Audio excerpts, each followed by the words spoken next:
Amigos, amigas, como todos los días, les pido que me hagan el favor de informarme si me oigo.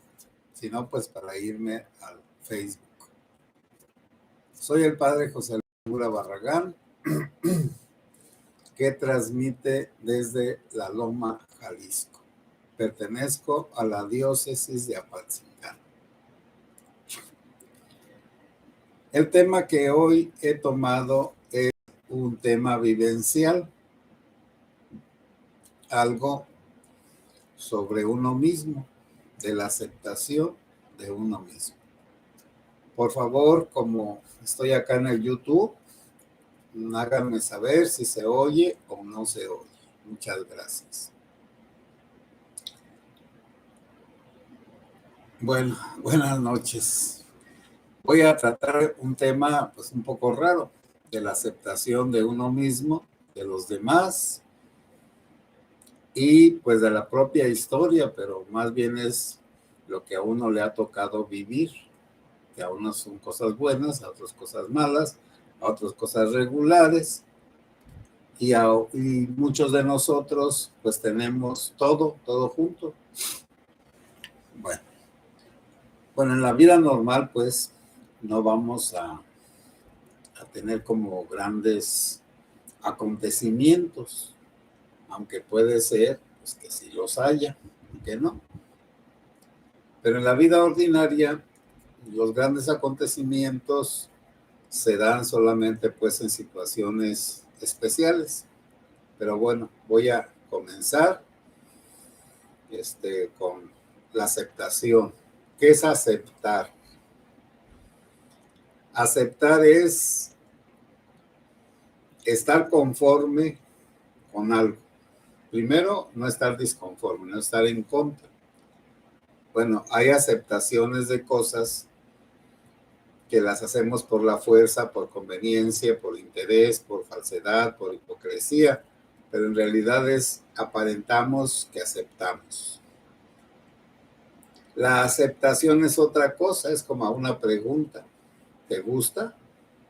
Y se contesta, pues, de acuerdo a la realidad, sí. ¿No te gusta? No. Entonces, la aceptación de uno mismo es que uno se guste. Pero ahora me van a decir que ordinariamente nadie es buen juez en sus propias causas, porque es favorable a sí mismo. La mayoría somos favorables a nosotros mismos, pero hay una minoría que son desfavorables a sí mismos, están inconformes con lo que son y con lo que tienen y con lo que han vivido. Pero no habría ningún problema si esas personas no vivieran en sociedad, porque si vivieran solas, pues todas sus inconformidades no producirían ningunos efectos negativos en sus relaciones personales. Bueno, la revisión de la historia de uno mismo. ¿Qué cosas uno ha vivido? Los padres de uno. Y también diciendo la verdad, ¿tus padres fueron buenos contigo? ¿Sí o no? ¿Te cuidaron, te aceptaron, te ayudaron, convivieron contigo, te castigaron o te premiaron, te dejaron hacer lo que tú querías o te estaban motivando para hacer más de lo que tú querías? ¿O te estaban frenando para no hacer cosas que tú querías hacer? Bueno, los que hemos tenido tuvimos una familia ordinaria, pues la familia más bien lo dejaba a uno ser, naturalmente que limitándole ciertas cosas, palabras, comidas, pedir permiso, los comportamientos, la religión, la escuela. Pero cuando uno está pequeño, a no ser pues que sufra grandes cosas, pues uno está a gusto, está feliz con lo que tiene. Y como también no se está comparando con nadie cuando uno vive en una sociedad igualitaria, por ejemplo, en el caso de los vecinos de nosotros, ahí en Ario de Rayón, área de Santa Mónica, pues todos éramos del mismo pelo, personas pobres, pero vivíamos contentos. Jugábamos en la calle en la noche, hacíamos paseos, íbamos de cacería a encandilar los pájaros con hachones, con antorchas, pues, a pescar con la mano, a veces agarraba uno culebras. Bueno, entonces, todo eso posiblemente tenga algunas manchas chiquitas o grandes, pero si no las está uno recordando continuamente, como si estuviera uno repitiendo lo mismo, como si hubiera, como las vacas rumiando, aventando las amarguras a la memoria, al entendimiento y volverlos a masticar otra vez y otra vez y otra vez. Bueno, entonces la aceptación de lo que a uno le pasó en la infancia. Después está lo que a uno le sucedió en la adolescencia, que quizá es el momento más decisivo para la formación de una personalidad. Por un lado, el rechazo de la familia, por otro lado, la apertura a lo que es extraño, y luego como una reconciliación, como una mediación entre lo que uno rechaza y lo que uno acepta. Entonces ya no rechaza todo de la familia ni acepta todo de los amigos. Por eso los papás inteligentes vigilan quiénes son los amigos. Bueno, se podía antes, pues ahora, como haya tanta libertad y tanta autonomía, pues quién sabe. Pero eso es en la vida de... Luego, pues las posibilidades de desarrollo. Y ya uno mismo, pues según sus gustos y disgustos, pues uno escogió, determinó ciertas cosas. Por ejemplo, en mi caso, a los 15 años, que estaba estudiando música por mi cuenta, con la ayuda de algunas personas, pero dije, bueno, ¿voy a saber o no voy a saber? Dije, pues voy a saber. Bueno, entonces me puse en serio a estudiar las cosas de la música. Hay libros y platicando con personas preparadas. Bueno, entonces uno toma la decisión de ser un chambón, es decir, de ser un mediocre o ir más allá. Bueno, entonces en la infancia y también los amigos que a uno lo invitan a cosas buenas y a cosas malas. Porque nunca me gustó la cerveza, ni todo tipo de vino, porque uno de mis abuelos le gustaba tomar y cuando tomaba iba y me platicaba cosas tristes, como que me quedó una reconcomia hacia el vino que luego pues la dejé porque pues así no era. Y entonces uno va recibiendo y aceptando cosas, pero ya en la adolescencia uno toma decisiones que uno las sabe o no las sabe, pero ya toma las decisiones de lo que uno va a hacer. Y de ahí en adelante, pues ya todo es seguir las decisiones que uno mismo tomó. Y aquí es la primera cosa. No echarle la culpa a nadie de lo que a uno le ha pasado. Y tomar uno la responsabilidad, pero sin la amargura o la condena o el rechazo de uno mismo pero tampoco en la indiferencia y en la guasa y en la frivolidad. Bueno, ya después, en la juventud uno tiene muchos sueños, muchas ilusiones, pero luego, conforme uno va creciendo, se van reduciendo y entonces pues vamos tomando ya más decisiones. Saliendo de la prepa, que los que estudiamos, hay muchas carreras a estudiar, muchas profesiones, bueno, hay que escoger una. Dentro de esa profesión hay muchas posibilidades, entonces hay que seleccionar según lo que uno quiera hacer. Y la definición de que lo que uno quiera hacer es responsabilidad de uno mismo. Y si uno aceptó hacer lo contrario de lo que uno quería hacer, uno es el que decidió no seguir la conciencia de uno mismo, no los demás. Bueno, pongo un caso, lo de las drogas. En la secundaria, porque estudié pues la secundaria ya viejo, de 15 a 18 años, en la ciudad de Zamora, un muchachillo de los compañeros se drogaba con pegamento ese de cemento para las bicicletas, ese amarillo. Pues nos íbamos a estudiar a su casa y su mamá, tenía solo mamá, y la mamá se salía, eran gente acomodada.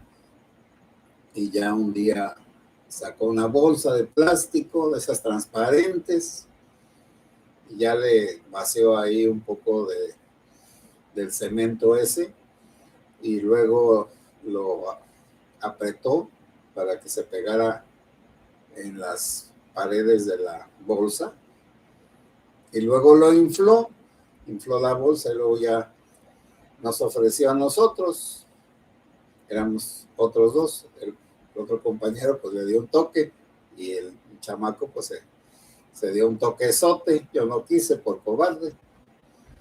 Bueno, entonces las drogas no eran mi destino, pero seguimos siendo amigos, no hubo, es decir, ningún rechazo ni nada, había una amistad, había también un silencio, una secrecía, no íbamos a andar de chismosos, difundiendo las cosas. Entonces ahí es donde se toman las decisiones, ¿aceptas o no aceptas? Naturalmente que el amigo pues ofrecía las cosas, pero no obligaba a nadie. Si alguno no quería, pues no se enojaba ni nada, no cambiaba de actitud. Y así puede uno ir viendo que ha tenido tentaciones u oportunidades de decidir su vida, porque uno la decide. Por ejemplo, cuando me invitaban de adolescente a irnos a Estados Unidos sin permiso, bueno, yo no me animé tampoco, no me animé a irme a Estados Unidos sin permiso. ¿Quién sabe por qué? Se me hacía imposible irme sin avisarle a mi mamá. Y así entonces en la vida, pues uno también al rechazar cosas, puede ser que uno se sienta mal, pero hay dos decisiones.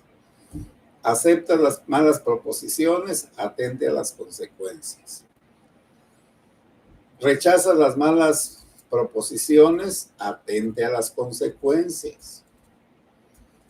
Entonces, sí hay unas consecuencias de aceptar o rechazar lo que se le va a uno presentando en la vida, pero uno tiene que tener unos criterios estables y únicos para que se decida casi siempre como debe de ser según lo que uno piensa.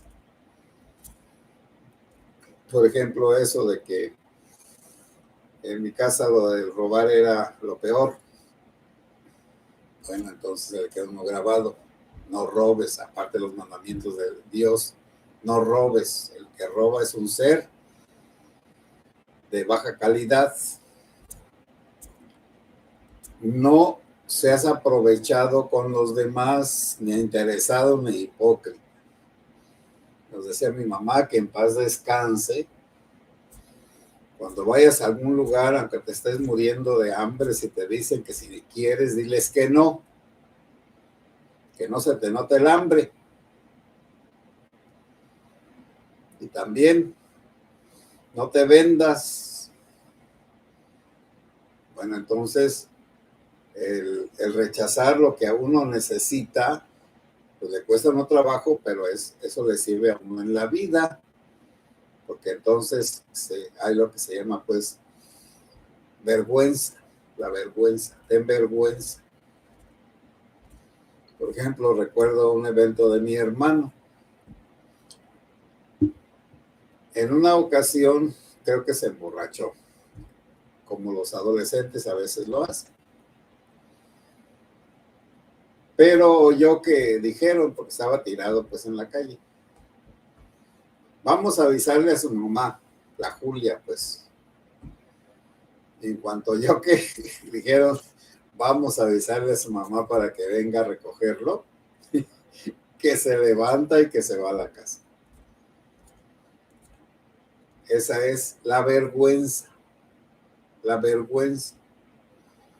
de que se tiene un principio básico, el respeto a los padres, en este caso a mi mamá.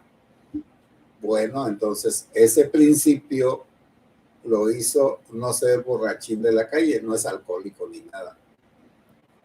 Pero en aquella ocasión, pues como todos, se hizo yo creo muy pronto, porque era lo que tomaban cerveza.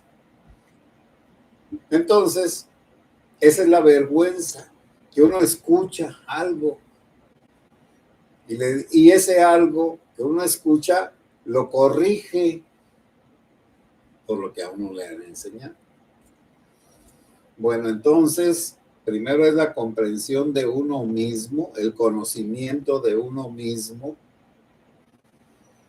y de allí debe de venir la aceptación de uno mismo con sus éxitos, con sus errores, con sus cosas buenas, con sus fracasos y con la personalidad que uno tenga.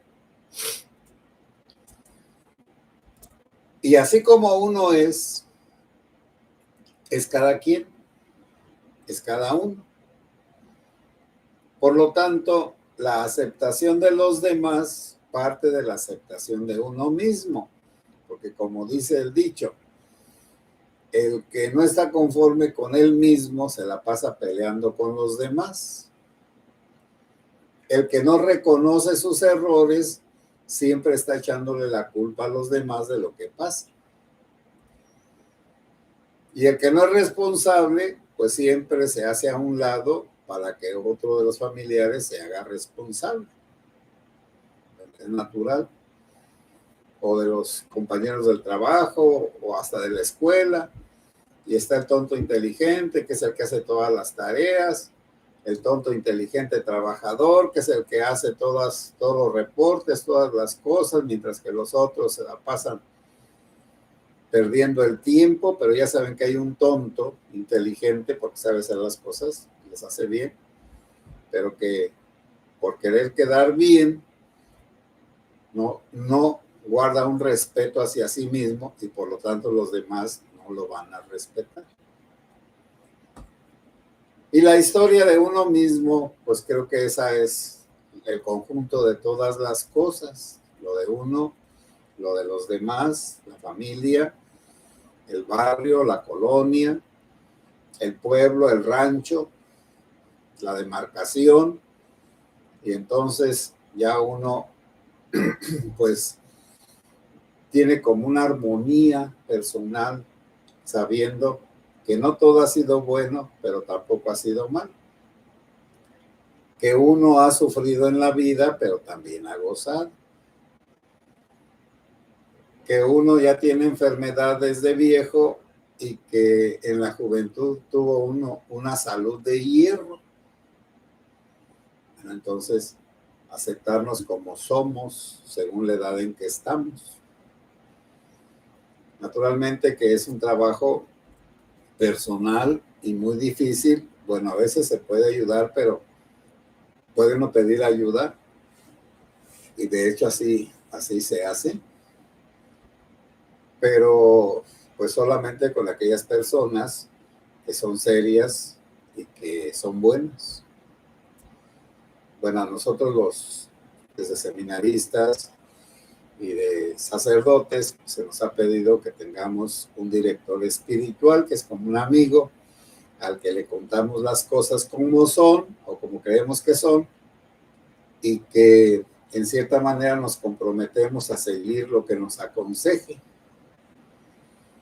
Bueno, quizá en el seminario los meros directores espirituales, meros es acá, los verdaderos, pues eran los compañeros o algún sacerdote, por ejemplo en mi caso pues el padre Nacho, que me mandó al seminario. Pero eran los compañeros, entonces los compañeros uno platicaba cosas y ya sacaba conclusiones y pues ya seguía adelante. Ya de sacerdote, pues con los compañeros también. Entonces uno se apoya mutuamente y se corrige mutuamente, naturalmente con mucho tacto, con mucho cuidado, pues porque a lo mejor ya somos muy sentimentales, pero también una capacidad de pronto enojarse, pero luego reconciliarse.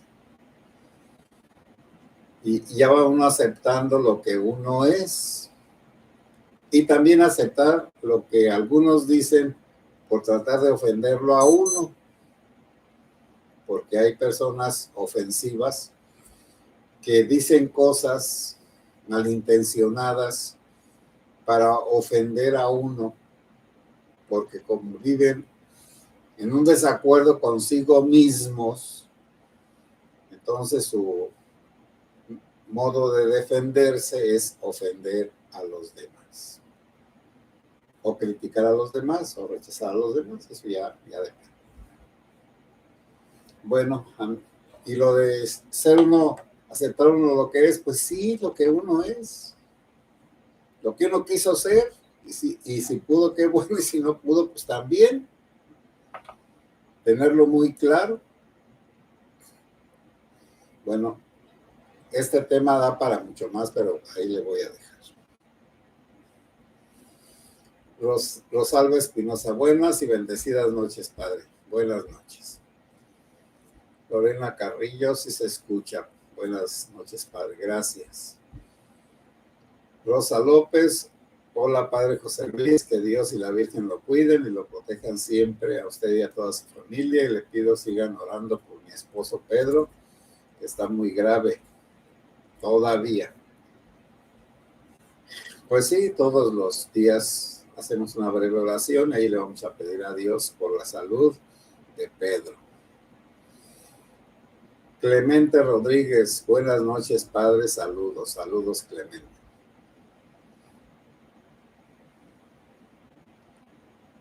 Alicia Chávez, buenas noches, padre, que tenga una excelente noche, igualmente. Víctor Villarreal,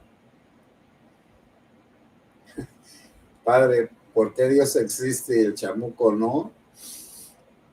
Bueno, es que vamos a los datos de la Biblia o a los datos de la vida. Dios existe. La explicación, mira, no hay ninguna explicación. Las explicaciones son nada más ideas que uno saca para tratar de entender las cosas, pero no son explicaciones. Una explicación sería la que daría cuenta de por qué, de cómo, de qué, etcétera. La existencia de Dios no se puede ni demostrar racionalmente hablando, ni tampoco decir cómo es Dios. De Dios solamente se puede hablar a través de sus obras. Bueno, entonces primero hay que considerar el origen de las cosas. Y de una cosa que existe ahora, se sigue para atrás hasta el inicio. Bueno, vamos a la nación mexicana. ¿Cuál es el inicio de la nación mexicana? La guerra de independencia de 1810 y ya el reconocimiento de España de la independencia de México en 1821. Allí no hay problema. La nación mexicana se intentó 1810, se realizó 1821. Entonces tenemos 1921 y 2021, pues 200 años y dos más, o uno por lo menos, 201, que fue que existe la nación mexicana. Ahora, diría alguien, ¿y por qué existe la nación mexicana? Pues porque hubo unas personas, unos habitantes de aquí, de hace 200 años, que quisieron que hubiera una nación mexicana y una idea. Bueno, entonces la idea de hacer algo es el principio de todo. Ahora, la demostración de Dios sería que existe lo bueno y existe lo malo. Dios es el creador de lo bueno y tiene que haber un autor de lo malo, que pudiera ser el mismo, como el asesino que hace una caridad, hace una cosa mala y hace una cosa buena. Nada más que ya en el concepto de Dios ya no puede caber el mal, porque el mal es la ausencia de algo necesario. Te pongo un caso muy sencillo. Es un mal, una enfermedad, cualquiera que sea. La enfermedad es ya la destrucción de la salud. El que ya no se tenga salud es la explicación de la enfermedad. Ahora, ¿por qué se produce una enfermedad? Bueno, pues eso ya depende. Si el cigarro es el que la nicotina produce cáncer de los pulmones, o el alcohol cirrosis, o el sexo desordenado, pues el SIDA u otras enfermedades, etcétera. La obesidad, la gordura, pues de más. Entonces el mal puede ser la falta de algo o el exceso de algo. El agua es muy buena, pero a una persona la pueden matar haciéndole que beba mucha agua y que al orinar saque las sales minerales que tenemos y entonces el organismo se hinche y ya no pueda hacer las funciones porque le faltan las sales y aquella persona se deshidrata aunque tome hartísima agua, porque al agua le falta lo que hacen un suerito casero, unas cucharadas de sal y unas cucharaditas o una cucharadita de sal y una cucharadita de azúcar. Entonces, bueno, por eso el mal existe. El mal existe como error.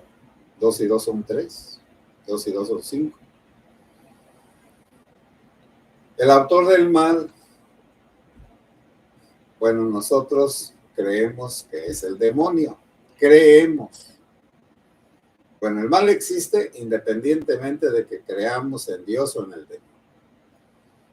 Por lo tanto, decimos demonio al enemigo de Dios. O decimos el mal al enemigo del bien. O decimos falso como enemigo de lo verdadero. Decimos contrario la mala intención a la buena intención. Decimos correcto cuando escribimos de acuerdo a las reglas de la gramática española. Bueno, entonces escribimos correctamente cuando conocemos unas reglas y las aplicamos. Entonces la ausencia de conocimiento se llama ignorancia. Por eso la ignorancia es un mal en sí. Y el conocimiento puede ser bueno, puede ser malo, según se quiera usar, como la medicina y lo que sea. Bueno, ya me extendí pues más. Buenas noches y que Dios los bendiga. Pues nada más les digo pues que la violencia pues acá sigue, por supuesto. No se va a acabar pronto porque las aguas están muy revueltas. Con eso de la chamusquina de Morelia, que es una cosa muy importante, pues algo más va a suceder. Bueno, buenas noches y que Dios los bendiga.